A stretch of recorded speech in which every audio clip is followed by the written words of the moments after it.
Save में है ना, एक तो उसमें साउंड नॉलेज चाहिए आपको, फिर टेक्निक, प्रूनिंग, नोचिंग, कटिंग, और हर महीने उसे स्प्रे चाहिए। फिर सेव में ज़्यादा बीमारी लगती है, थ्रिप्स, एपिड, अल्टरनेरी बीमारी, तो वो लोगों का हमें नॉलेज कम है, क्योंकि वो को तो पेट सूख गया, फिर शॉर्ट की दिक्कत है। और अगर अखरोट लगाया जाए तो अखरोट में मेहनत कम है, सेव में मेहनत ज़्यादा था। देखिए, अगर मैं इस विषय में एक बात करूं तो हमने 14 गाँवों को टेक ओवर किया था 2014 में। उसमें बिल्कुल यही प्रॉब्लम थी, चकबंदी वाली। तो वो लगभग 40 नाली का एक पैंच था, चाय की तरफ बढ़े। चाय को भी ये जंगली जानवर या बंदर कोई भी नुकसान नहीं करता है, तो हम लोग इस तरफ आ सकते हैं। आजकल उत्तराखंड में की कल्चर, फ्लोरिकल्चर की तरफ बढ़े तो निश्चित ही उत्तराखंड का विकास होगा और किसानों की, काश्तकारों की आर्थिक व्यवस्था बढ़ेगी। पहाड़ी नींबू में तो ये भी एक रोज़गार का अच्छा साधन हो सकती है, क्योंकि बंदर इसको ज़्यादा खाते नहीं है। और हमारे पहाड़ों में सबसे बड़ी जो दिक्कत है वो बंदरों की और सुअर की है। इसका हिंदी में रोडोडोडरान, उत्तराखंड का राजकीय वृक्ष है बुरांस। तो यहाँ नींबू जूस है, अमरूद, बद्री बेरी बोलते हैं। हिंदी में इसका नाम अमेश है और ये लेह लद्दाख में, उत्तराखंड में और हिमाचल में पाया जाता है। लेह लद्दाख में इसको लेह बेरी के नाम से जाना जाता है। और अभी भारत सरकार ने इंडियन आर्मी को ये कंपलसरी कर दिया, 20 ग्राम जो है हर फूड की सर्विंग में इसको लेना है। जो फौजी भाई हमारे दूर दराज रहते हैं, बहुत ठंडे इलाकों में रहते हैं, तो ये उनके इम्यूनिटी को जो है बहुत अच्छा रखता है। किसी भी फ्रूट से इसमें 20 टाइम्स ज़्यादा एंटीऑक्सीडेंट होता है, प्रोटीन होता है, इसमें आपका कैल्शियम होता है, इसमें बहुत सारे ऐसे न्यूट्रिएंट्स होते हैं कि जो हर व्यक्ति को लेना चाहिए। ये सर इसकी मैन्युफैक्चरिंग फैक्ट्री कहाँ है? इसका जो है हम लोग रॉ मटेरियल तो अपने चमोली से लेते हैं, जैसे हमारा बद्रीनाथ क्षेत्र में ये पाया जाता है। और फिनिश गुड्स हमारा ये सेलाकुई में होता है, देहरादून में। हाँ जी। तो इसमें लोगों को रोजगार मिलता है? जी, रोजगार, हाँ। इसमें हमारे बहुत सारे लोग जुड़े हुए हैं। इसमें हमारी ट्राइब्स महिलाएं हैं बेसिकली, और ट्राइब्स के साथ साथ और लोगों को भी हमने इसमें जोड़ा हुआ है। और मार्केटिंग की हमारी पूरी टीम इसके साथ काम में लगी हुई है। यहाँ सेल अच्छी हो रही है? यहाँ पे सेल पिछले साल के मुकाबले थोड़ा कम है, लेकिन उम्मीद है कि अभी 2-3 दिन और बाकी हैं। इसलिए नहीं, क्योंकि काउंटर पीछे लगा दिया, पीछे तो फ्रंट में था काउंटर। हाँ, ये भी एक रीज़न है। और दूसरे में क्या है कि हमारा ये पहले यहाँ पे ओपन था, अभी ये क्लोज हो गया है। इस वजह से भी यहाँ पे थोड़ा सा मूवमेंट कम है। पीछे तो काउंटर बाहर था उत्तराखंड, जो भी गेट से आता उत्तराखंड दिखाई देता, तो सबसे पहले ये आ रहे थे। अब इस साल लोगों को पूछ करना पड़ा उत्तराखंड का कहाँ होगा, पीछे हरियाणा के पीछे। हाँ, ये बात तो है कि अगर ये फ्रंट पे होता है तो लास्ट ईयर के कंपैरिजन हमारी इस बार ज़्यादा सेल होती है, लेकिन पीछे आते हुए हमारा द्वार भी नहीं दिख रहा है कि हम उत्तराखंड के लोग यहाँ पे हैं। और ये अगर फ्रंट पे होता तो ऑब्वियसली हमारी सेल 2 गुना होती। आपका लीची का जूस भी है? जी, हमारे पास लीची है, हमारे पास बुरांस है, हमारे पास बेल है, पहाड़ी गलगल का भी हमारे पास है। और गलगल और नींबू, जो हमारा पहाड़ी नींबू होता है, बहुत बड़ा। जी हाँ, पहाड़ी नींबू का हमारा जूस है। हमारे पास चटनी भी पहाड़ी नींबू में है। तो ये भी एक रोज़गार का अच्छा साधन हो सकती है, क्योंकि बंदर इसको ज़्यादा खाते नहीं है। और हमारे पहाड़ों में सबसे बड़ी जो दिक्कत है वो बंदरों की और सुअर की है। तो हम लोग अगर ये सारी चीज़ें छोड़ के हॉर्टिकल्चर की तरफ आएँ या हम लोग हर्बल की तरफ आएँ तो हम लोग बहुत अच्छा सा स्टैंड कर सकते हैं। फ्लोरिकल्चर की तरफ बढ़े तो निश्चित ही उत्तराखंड का विकास होगा और किसानों की, काश्तकारों की आर्थिक व्यवस्था बढ़ेगी। और रहन सहन भी, जो लोग वहाँ पलायन करते हैं सुअर बंदर की बजाय, अगर वहाँ नींबू का प्रयोग किया जाए, नींबू खाता नहीं बंदर, और आंवला, बायड़ा, हरड़ा और बागवानी किया जाए, और तो लोगों को वहाँ रोजगार मिलेगा। जो खेत बंजर होगा उसमें ऑर्गेनिक हल्दी उगाया जाए हाई स्केल पर, तो लोगों को रोजगार मिलेगा। तो क्योंकि वहाँ बंदर और सुअर में बहुत ही ज़्यादा प्रकोप है, तो इसके बारे में आप क्या कहेंगे? इस बारे में ये कहना है कि अगर हम सुअरों से और बंदरों से परेशान हैं तो हमें अपनी जो ट्रेडिशनल क्रॉप है उसको हमको स्विच करना पड़ेगा। और जैसे कि हम लोग कीवी पे आ सकते हैं, कीवी पे बंदर नहीं अटैक करते हैं, जंगली जानवर अटैक नहीं करते, इसमें एक रेशा होता है जिसे कि वो टच नहीं करते हैं। इसके साथ साथ जैसा कि अभी हमने बात करी हर्बल है, या हम लोग चाय की तरफ बढ़े, चाय को भी ये जंगली जानवर या बंदर कोई भी नुकसान नहीं करता है, तो हम लोग इस तरफ आ सकते हैं। आजकल उत्तराखंड में कीवी के भी मिठाई बनने हैं, जूस बनना है, सॉस बनना है, तो कीवी को ना तो बंदर खाता है ना सुअर नुकसान करता। तो अगर हम इस क्षेत्र में हम बागवानी या फलों से बढ़े तो कुछ काश्तकारों की आमदनी बढ़ेगी। निश्चित तौर पे ये एक लाभकारी कार्यक्रम हो सकता है, लेकिन इसमें हमें ये देखना पड़ेगा कि जो हमारी नौजवान पीढ़ी है उनको इस ओर मोटिवेट होना पड़ेगा। क्योंकि ये देखने में आता है कि जैसे हमारे लड़के या लड़कियां इंटर पास कर जाते हैं, ग्रेजुएशन कर जाती हैं, तो एग्रीकल्चर और हॉर्टिकल्चर से दूर भागते हुए अपने शहरों की तरफ आ जाते हैं, जिससे हमारे गाँव में बड़ी प्रॉब्लम हो रही है, जिससे कि हमें लेबर कहीं नहीं मिल पाती है।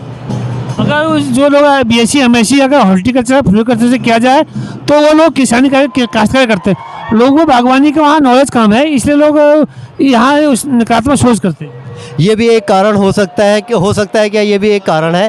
कारण के साथ साथ क्या है कि हमारी जो लैंड होल्डिंग है वो बहुत कम है, जो हमारा प्रोडक्शन है वो बहुत अच्छा नहीं है। और अगर हम टेक्निकली और उत्तराखंड सरकार या केंद्र सरकार इसमें कुछ अच्छी सी योजनाएं चलाएं, जैसे एक TDF वाडी योजना चलती है जो हमारे ट्राइबल क्षेत्र में चलती है, जिसमें 1000 पौधे सरकार देती है और 5 साल तक उनके पालन का पूरा खर्चा देती है। ऐसे ही अगर ट्राइबल की तरह एक जनरल को भी ये फ़ायदा दिया जाए तो हम लोग इसमें बहुत आगे चल सकते हैं। अगर लोगों को वहाँ समझाया जाए, एक तो वहाँ मेन कहते हैं चकबंदी नहीं है, एक खेत आपको उधर है एक खेत ऊपर है, तो एक तो लोग वहाँ अगर कोई काम करना चाहे तो ज़मीन ही नहीं देते ना, दिक्कत ये है। सर चकबंदी की प्रॉब्लम दूर हो सकती है। अगर मैं इस विषय में एक बात करूं तो हमने 14 गांवों को टेक ओवर किया था 2014 में, उसमें बिल्कुल यही प्रॉब्लम थी चकबंदी वाली। तो वो लगभग 40 नाली का एक पैंच था जो कि पूरा का पूरा बंजर था। हमने वहाँ पे गाँव के लोगों से यही बोला कि आप ऐसा करिए कि सारी की सारी वहाँ पे क्रॉप करिए। हमने वहाँ पे एप्पल के ऑर्चार्ड लगाए, 2 हमने वाटर टैंक बनाए नाबार्ड के सपोर्ट से, तो वो चकबंदी वाली कोई इशू रहा नहीं। हम सारा का सारा एक ही जगह पे एक ही चीज़ अगर लगाते हैं तो चकबंदी की हमारी प्रॉब्लम ऑटोमेटिक दूर हो जाती है। एप्पल का कंसेप्ट बहुत अच्छा है, उसमें ज़्यादा कि एप्पल के लिए आपको काम करना पड़ेगा और गवर्नमेंट से मिलना पड़ेगा। जो एप्पल मिशन की स्कीम है उसमें government anti nail net, solar fencing, पेड़ सब देती है, तो उसमें लोग अगर जागरूक किया जाए तो एक रोजगार का जरिया एप्पल से भी हो सकता है। बिल्कुल हो सकता है सर, एप्पल हो सकता है, पोमीग्रेनेट हो सकता है, हमारा पियर्स हो सकता है, पियर्स के साथ साथ अभी आपसे बात हुई कीवी हो सकता है। ये सारी चीज़ें हमारी जिस एटीट्यूड पे हम लोग रहते हैं यहाँ पे ये सारी की सारी चीज़ें बहुत अच्छे से हो सकती है। अखरोट पूछता कि बादाम से ज़्यादा महंगा अखरोट बिकता है, गिरवी मैं पूछा 1200 रुपये किलो गिरवी।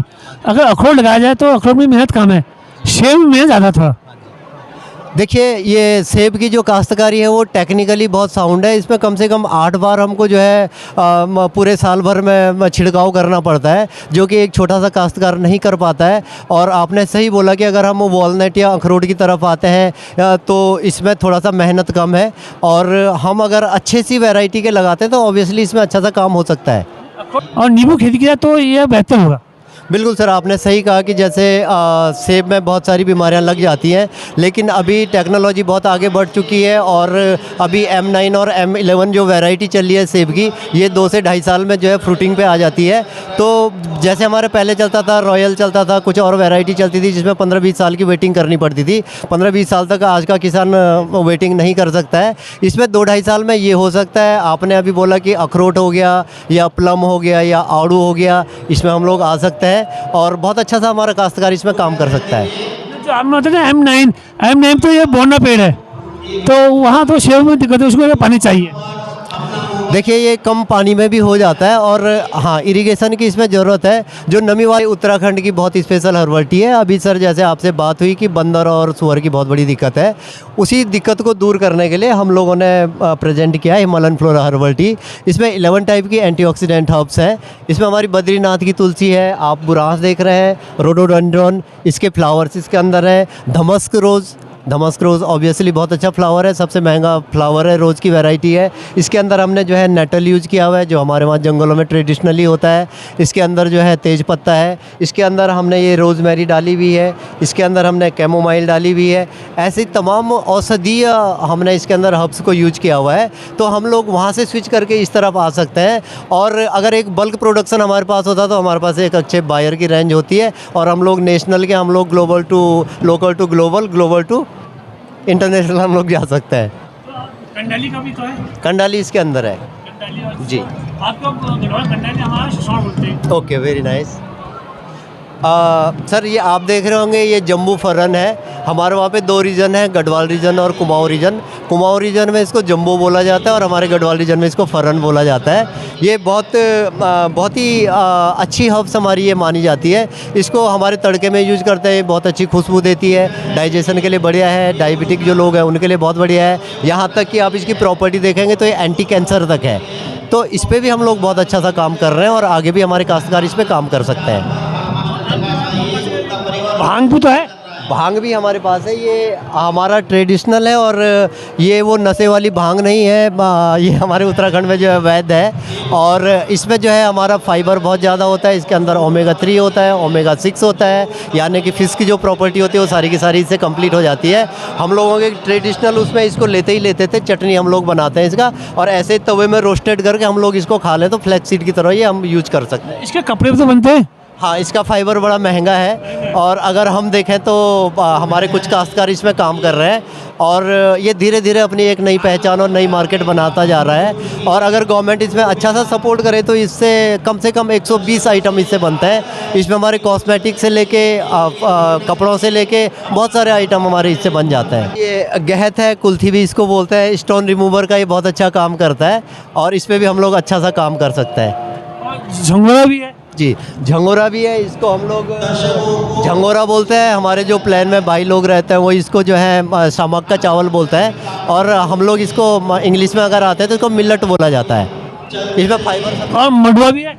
मंडवा था हमारे पास, मंडवा अभी ख़त्म हो चुका है और मंडवे की खेती पे ऑब्वियसली हम लोग आ सकते हैं। मंडवे में हाईली कैल्शियम होता है, आयरन होता है, मैग्नीशियम होता है, तो हम लोग इस पर कर सकते हैं, बहुत अच्छा सा काम करते हैं। पोटेशियम होता है, बहुत सारी प्रॉपर्टीज हैं इसकी, फाइबर बहुत ज़्यादा है।